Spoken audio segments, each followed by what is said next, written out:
Tonight on 2020, a Diane Sawyer special, Young Guns. Is that fun, Charlie? A year-long investigation taking the pulse rate of America. We're just going door to door here. 1 in 3 of your neighbors, on average, has guns. Do you know where they keep them? Unlocked and loaded? I have it in my Juicy Couture box. And do your kids know where you think you've hidden yours? It's up there, Mom. You don't want anybody to take this gun? Tonight, we went to find out. Oh my God. What kids do when adults aren't looking. Boys, girls, with a pink My First rifle. The bad part is that sometimes you don't know if they're a fake gun or a real gun. But what about parents who say, put the guns in their hands? Guns don't have to be bad. Quench their curiosity as young as 4. You gotta know there are a lot of parents out there that will say, They're gonna be outraged. So tonight, as we go house to house and heart to heart, for all the happy, curious children in your neighborhood, join us for a conversation about keeping them safe tonight. I don't think that's a bad idea, though. Maybe we'll start that tonight. Young Guns. Here now, Diane Sawyer with David Muir. Good evening. We're so glad you're with us tonight because we hope to begin a conversation, all of us together, about something happening around us. And we truly want everyone to weigh in. People who have guns at home, people who do not. All of us here because of some tough but real numbers. We learned just this week, Diane, that nearly every hour in America, a child or teen sent to the hospital with a gunshot wound, and in many of those cases, an accidental shooting in their own home. So is there something we can do to keep it from happening? And we want to be clear that tonight is not another debate about whether people should or should not have guns. We're going to be checking online every minute to know what you really think as you're watching. And we begin with the question of small children told not to touch a gun and what they may be doing when we're not looking.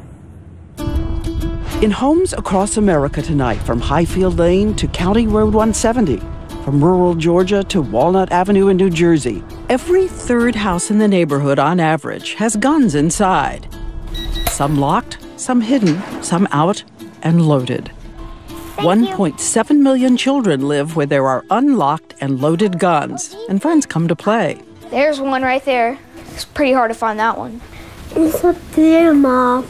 Sitting on the kitchen table. I have it in my Juicy Couture box. Loaded guns on a bookshelf, under a pillow, in a backpack, even a diaper bag. A handgun in a child's diaper bag.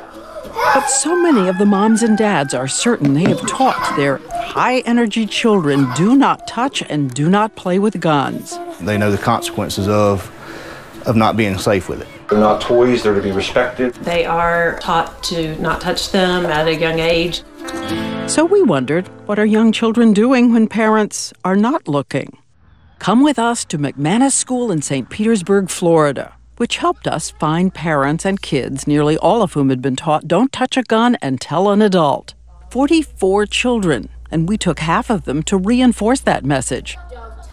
The St. Petersburg police gave a safety class, and they looked at the popular video from the NRA, Eddie Eagle. Now stop! Don't touch! Leave the area, tell an adult! Stop! Don't touch! Leave the area, tell an adult! The kids have it cold. Working with us, Professor Marjorie Sanfilippo of Eckerd College, a published expert in pediatric psychology and gun safety. And so we are ready. With full permission of the parents, we put 7 cameras inside a room, in toy bins, and the butterfly on the ceiling. And then, after a few days, the St. Petersburg police give us guns, real guns, unloaded. We place them in a room, candy on the table nearby. And again, these are 44 good kids, most of whom know the rules by heart, and parents about to get the shock of their lives. Oh my God. As we begin, this first group of boys are about to show you something you will see over and over again. Oh no! Their words say, don't touch that gun. Back away from it. But their bodies can't seem to help it. Think of it as a dance of temptation at the table. And then around the room.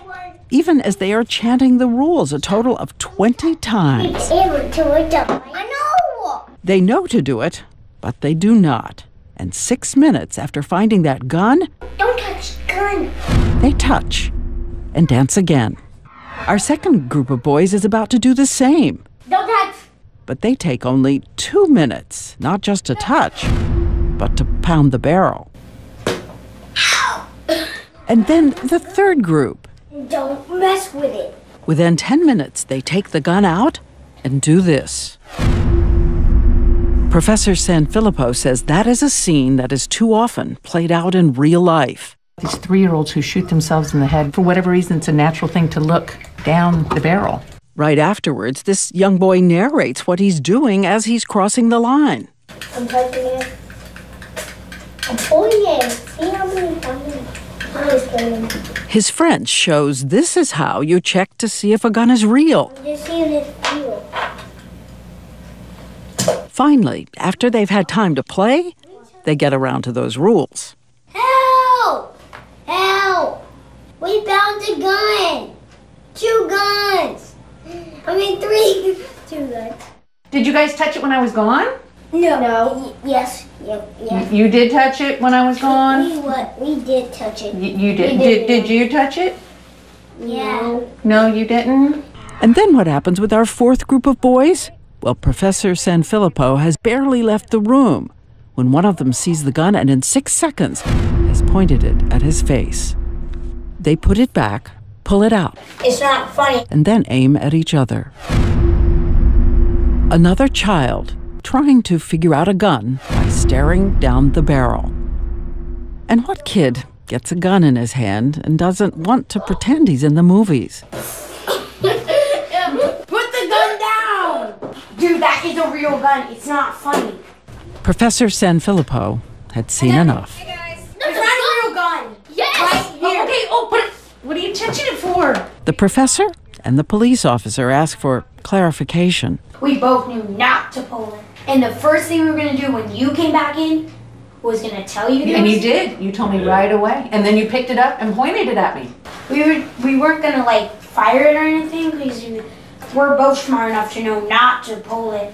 Here we are, 4 groups of boys, and our expert says a powerful truth.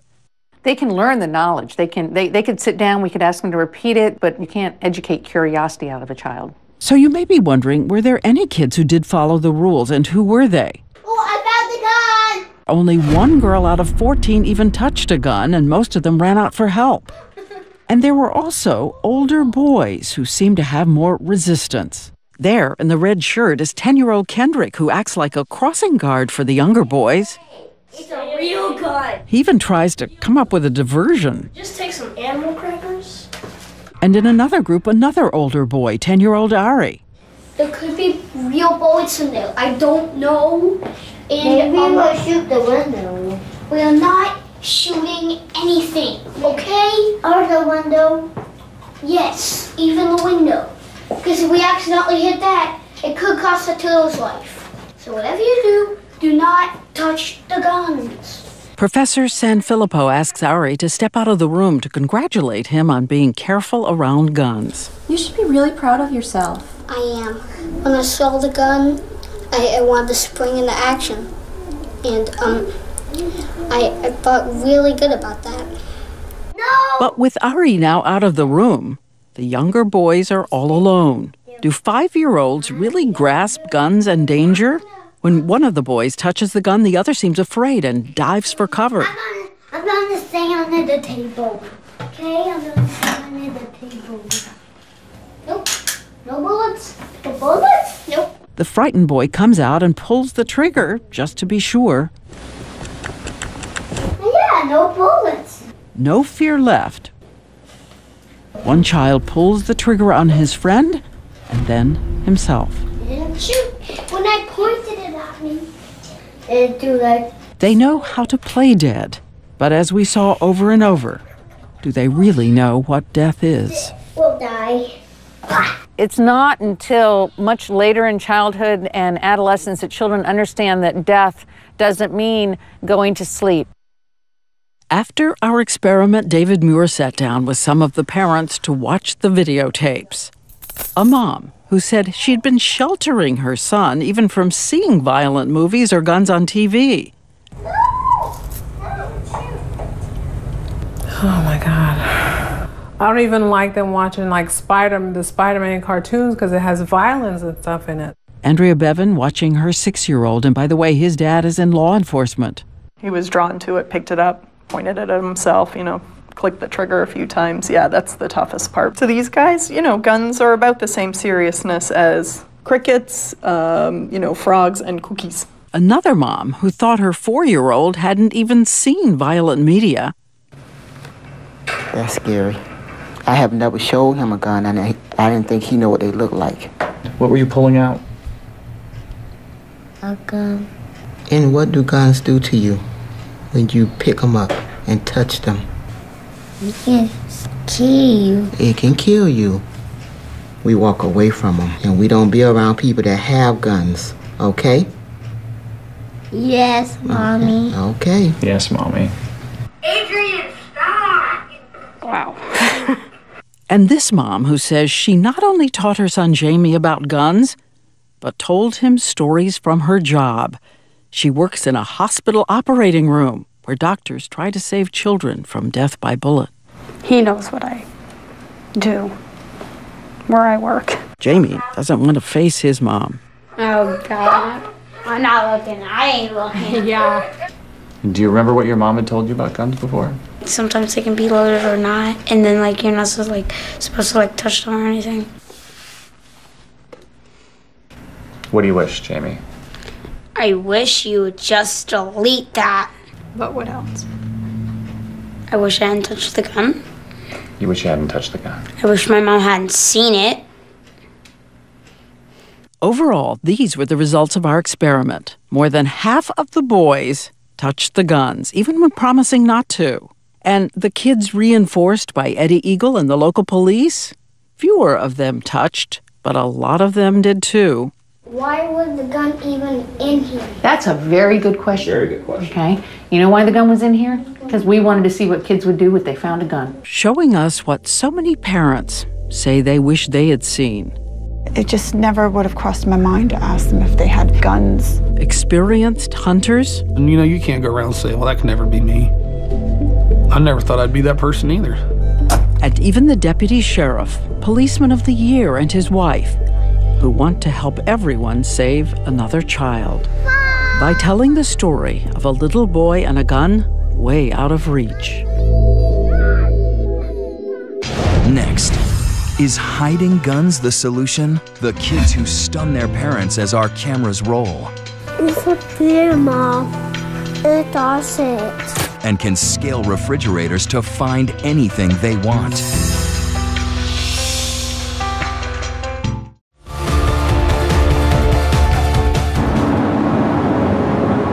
We are back reporting all across America, where, as we said, 1 in 3 neighbors on average has guns, and a lot of parents are trying to hide them. I keep it in a closet far, far back where there's no way that she could climb up and get to it, at least at this point. I do have a high-powered rifle. That's all back in here. You can't even see it. To educate parents on ways to conceal their guns, companies run videos like these. Guns concealed behind a secret panel, behind clothing in a closet, in a hollowed-out Bible. And in so many houses, a lot of children who think they know exactly where the guns are.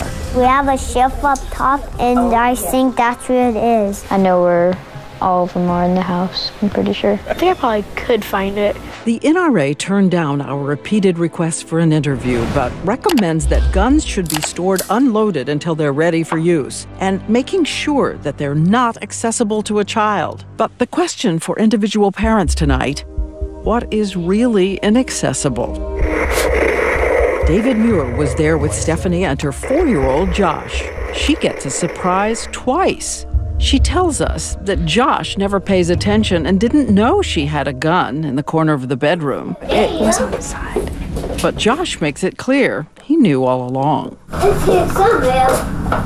How big is it? How big is Mommy's gun? Is it big? Have you seen it? In fact, he takes us right to the corner where the gun used to stand. I'm curious, are you surprised that he knows you have a gun? Yeah. So what happens a month later? Stephanie now sure the gun is really hidden on a top shelf in her bedroom closet. We check in. Josh once again is playing with his toy guns, and once again, his mother is wrong.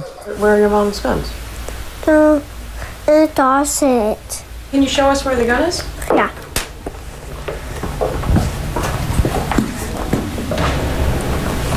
It's up there, Mom.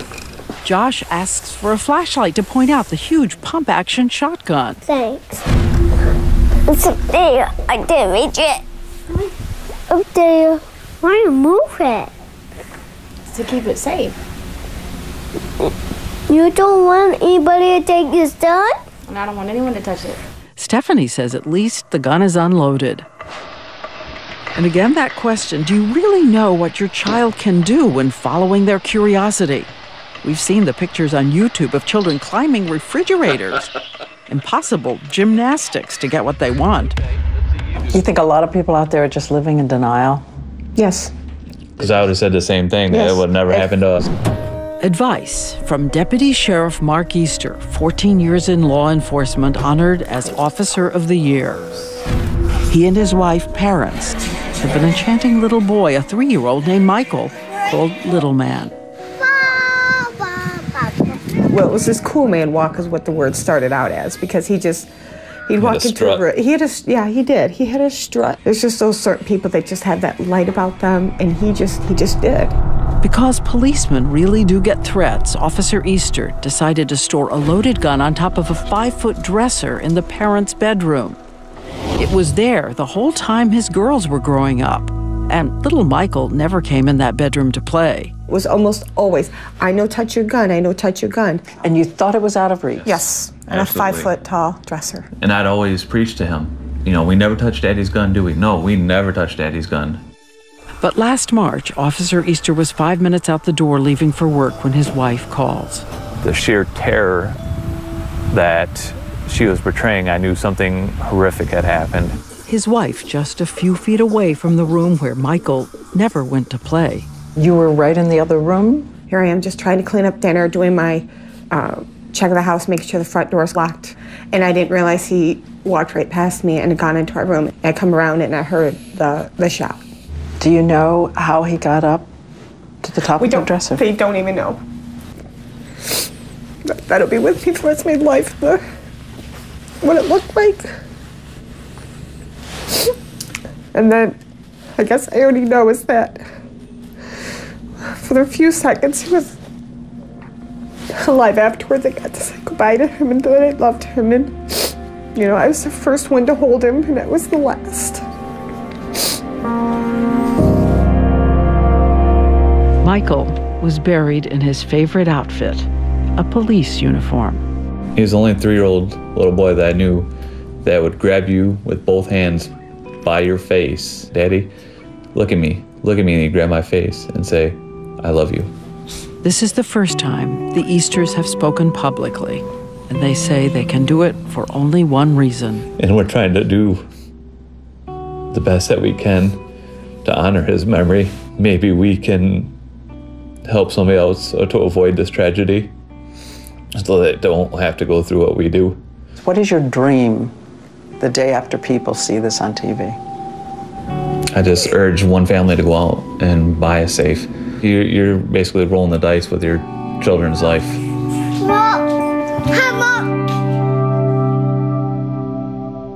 Next, David Muir, with parents who say don't hide guns.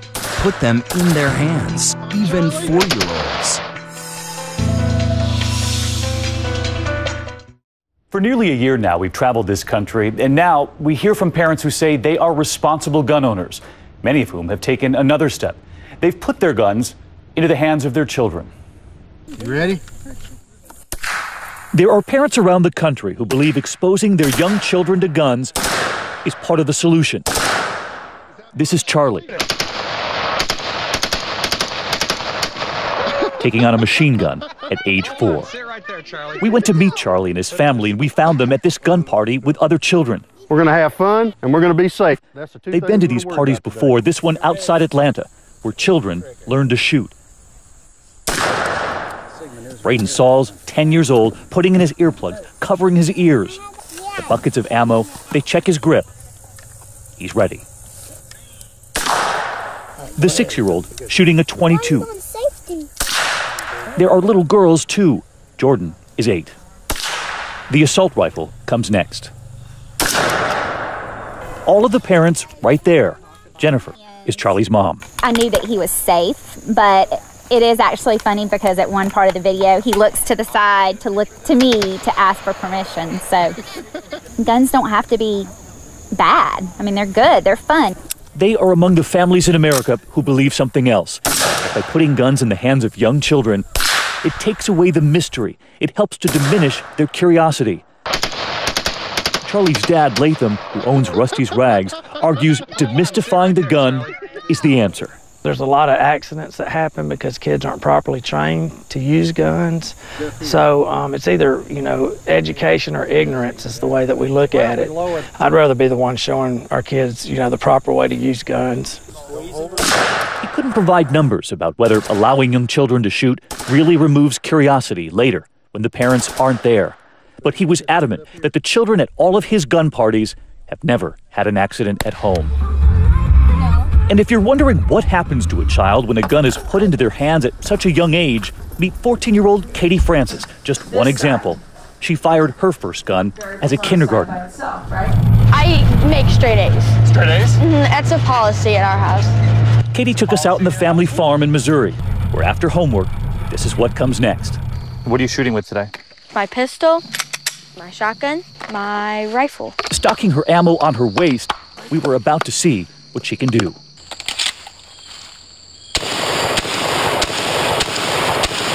Then her pistol, 17 shots in 17 seconds. Katie is one of the top teenage shooters in the country, out shooting men 20 to 30 years older than her.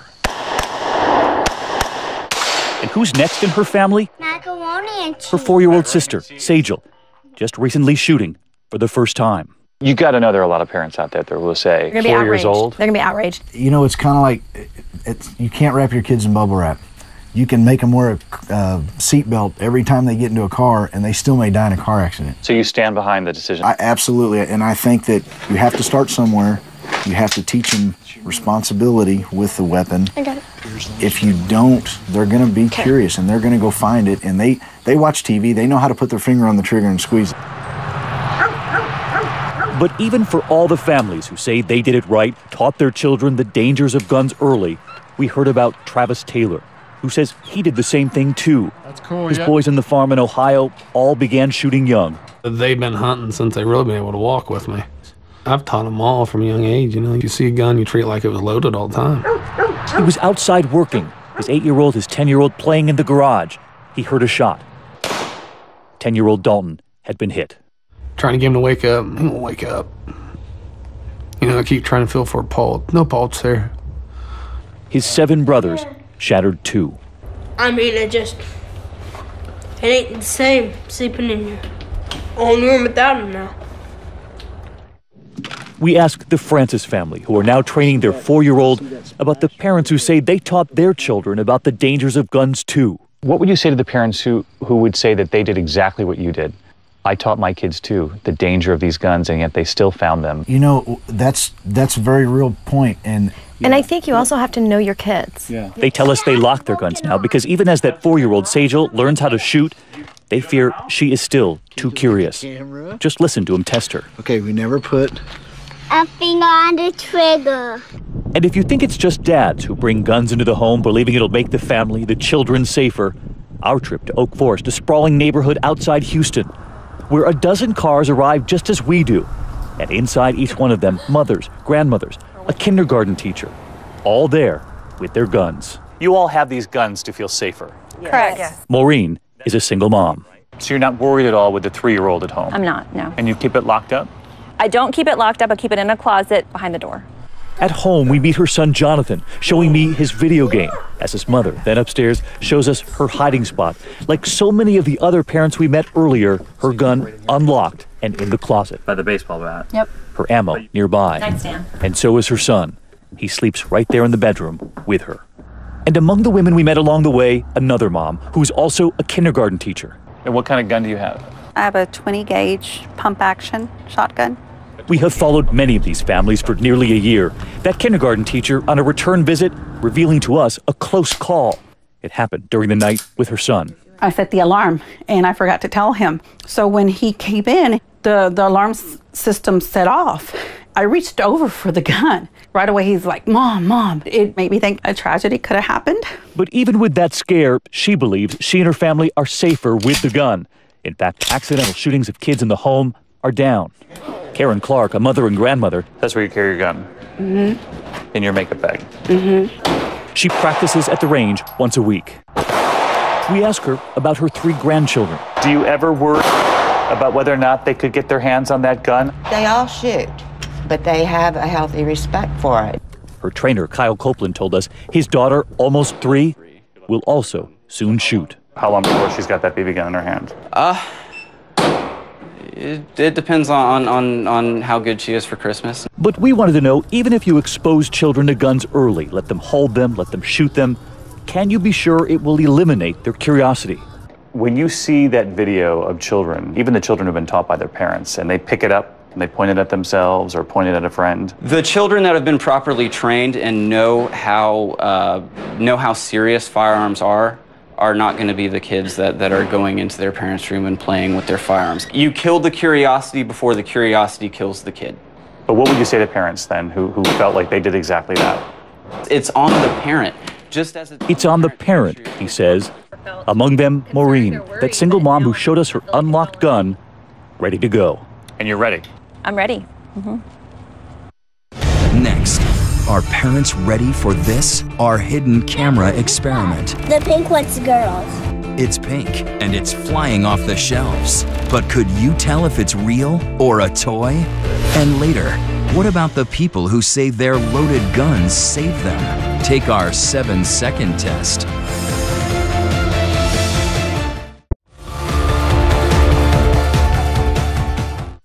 For more than a decade, there has been a powder pink gun on the market. It's one of the colorful guns called My First Rifle. The company's mascot, Davy Cricket, which reminded us of that little character in Pinocchio, Jiminy Cricket. And since 1996, sales have gone from 4,000 to 60,000 a year. There's been a number of research studies to show that girls especially are attracted to pink colors. Again, Professor Marjorie Sanfilippo from Eckerd College, an expert in child psychology. The gun industry has taken notice of this. So we decided to head back to that school in St. Petersburg, Florida, specifically to see how girls would react to colorful rifles. This time, we're outside. Police say they find weapons, particularly handguns, tossed into playgrounds around the country. Our hidden cameras inside the jungle gym, the bark on the ground, and an ex-Marine makes sure the colorful rifles are safe, unloaded. Keep in mind our first experiment when the girls pretty much ran away from these guns. Oh, I found the gun! But this time, watch as the girls come out to play and grab, rattle, giggle, and pull the trigger. Oh my gosh, why are there bazookas? I don't know. I think they're fake. I want to shoot. Oh, you saw you use bazookas. Can you shoot this? No. Whoa! The girls indicate they're confused. These guns look like toys. I think those guns, they're not real. Don't play with them. They're fake. Professor Sanfilippo walks out and they tell her about their confusion because they can read and the gun says, My First R-I-F-L-E. Because it says, My First Refill. This one says My First Relief, and this one doesn't say anything. But on the side it has Cricket Riffle. And what does that mean? It's probably like a toy company or something. And in fact, it's not on the rifle. It's only on the box, that warning, not a toy, and used with adult supervision. The girls also indicated that the color had thrown them off. It looked like it's fake. What's the pink one? What? I like the color of the pink one. I like the color of the pink one too. I don't like that color. And that's a boy color. Yeah. Later, one mom completely stunned as she watched her daughter play a hunting game. It looks like a toy. It's crazy. Who makes toys like that for children? Her daughter is one of those who knew the rules to stop, don't touch, but says she just got swept up in something. Yeah, I kind of forgot. Kind of forgot? I forgot, yeah. Just have to be very careful and remember, you're not going to touch a gun again, right? You promise me? Okay. You guys didn't go tell an adult that there was guns on the playground? A father also listens to his daughter try to explain. We thought it was a toy because they usually had them in bright colors, like kids' toys. Oh, you know what, girls? What? Those are real. So what happened at the end of the day? Well, a lot of girls did tell adults. Why are there guns out here? Don't touch them, and I'll do my part. But this time, 8 out of 23 of them also touched or played with the guns. We called the manufacturer Cricket Rifles to ask for interviews. Ultimately, their lawyer called us back and said they are doing all they can for safety, that color is not that important since kids can't legally buy the rifles, it's their parents making the choice. He added they offer free safety locks and gun safety material in the box. But this little girl from our experiment has something she wants to say to them. And I think they should make a rule, no making real guns look fake. Because if somebody picks up a real gun but it's painted pink, they might think it's a fake gun and just a toy and start shooting it around and actual bullets could come out. Next, an intruder in the house. Will your gun make a difference? The most important 7 seconds of your life. Stay in your room, stay in your room. Dial 911, dial 911. Get out of the house now! And now we want to look more closely at some of the choices people face at home about guns, especially people who feel they need a gun at the ready in case an intruder comes. And if they had to get it out of a gun safe, it would be too late. 12-year-old Kendra St. Clair is home alone in Oklahoma. She hears someone trying to break in the front door. Panicked, she calls her mother, Deborah. I got a call from my daughter, and I said, Kendra, get the gun and go get in my closet now. The loaded gun from the gun box by the bed. It wasn't locked because her mother wanted easy access in an emergency. Kendra takes the .40 caliber Glock, calls 911, and hides in the bathroom closet. I think they're in the house. Please help me, please. Okay, all right, I understand. You still have your mom's gun there? Yes, I do. I have it in my hand. Suddenly, Kendra sees the knob of the closet door turning, and for the first time in her life, she fires a gun through the door. It kind of made me scared that I just shot somebody, and I was crying through the entire time. She hits 32-year-old Stacy Jones in the shoulder, scaring him out of the house. Police arrest him a few blocks away and charge him with first-degree burglary. And in another part of the country, there's Eric Martin, St. George, Utah. He's in bed at 4 in the morning when a burglar breaks in. I rolled off the bed and reached into the nightstand and pulled out my gun. He's wearing night clothes to show us what it was like when he confronted the intruder, defending his fiancée and her son who are still in the house. So as I chased him out of the house, he tried to jump over the wall and tripped as he did, rolling to the ground. And Eric Martin says the gun held him there until the police arrived. Very important to me to be able to take care of my family. It's still there today in that drawer, and it'll continue to be there.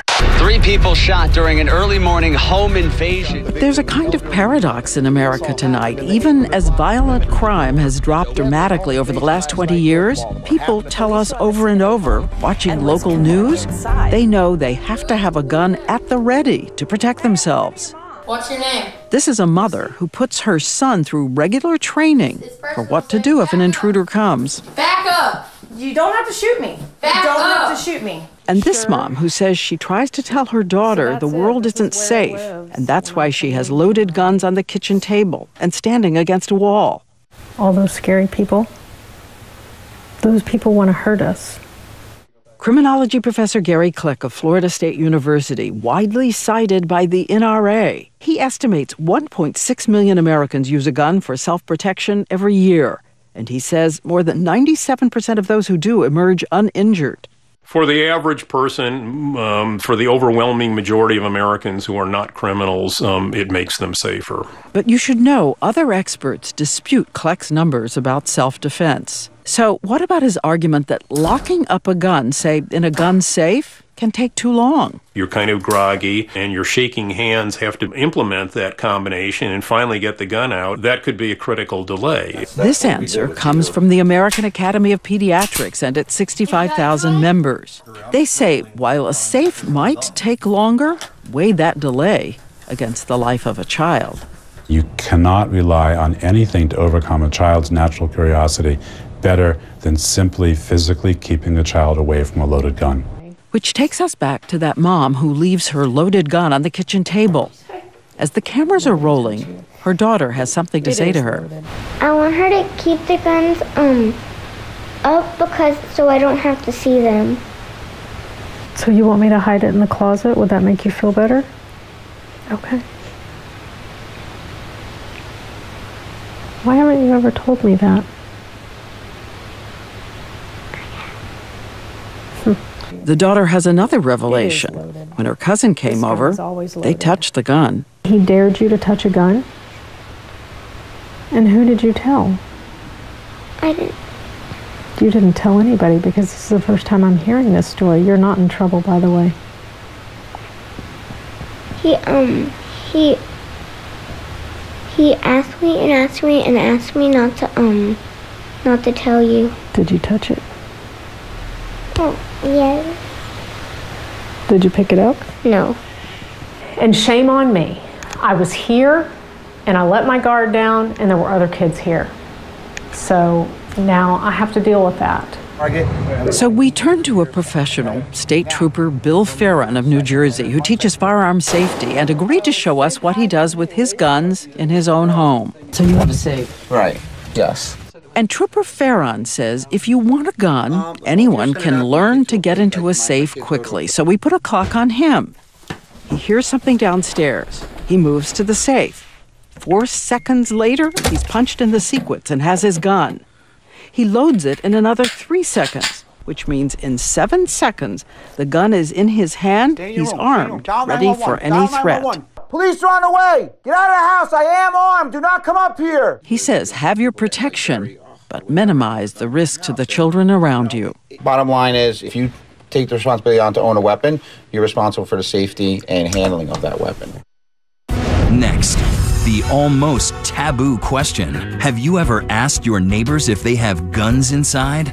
We don't really talk about it. But it's the conversation that could save a child's life.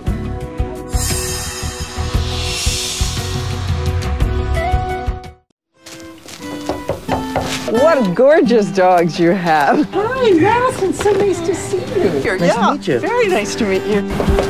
We knocked on doors on an all-American New Jersey street to ask neighbors and friends, do they ever talk to each other about gun safety and children? I want to know, and no one's ever asked me. My children's friends' parents, I don't call them and they say, hey, let's have a play date. Do I say, do you have a gun in your house? Some of them told me it's kind of private. Guns are never brought up. Suburban USA, we don't really talk about it. Even though, as Professor Sanfilippo points out, when our kids go to the neighbors, we do talk about their allergies, bedtimes, appropriate movies. When it comes to swimming pools, we put gates around them. We put childproof caps on medication bottles. I think the parents would be very surprised to see which of their friends actually own guns.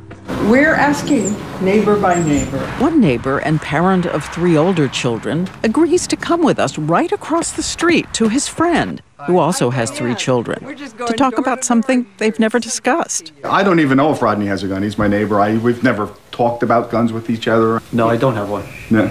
I do. Answer the question. I do. I have rifles and handguns. If I ask you to show me where you keep them? I wouldn't. None of my business? Yeah, I guess so. From another room, the mom of the family, who didn't want to go on camera, told us she's not entirely at ease.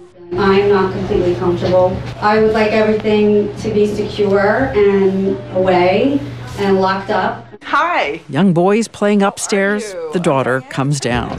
But a conversation about neighbors and gun safety is one thing when I knock on the door. Thank you. And it's quite another when they do. Yeah, a few minutes. I wanted to talk to you about guns. Would it hurt to ask them if they had guns and if they're locked up? I mean, what's the worst they can do?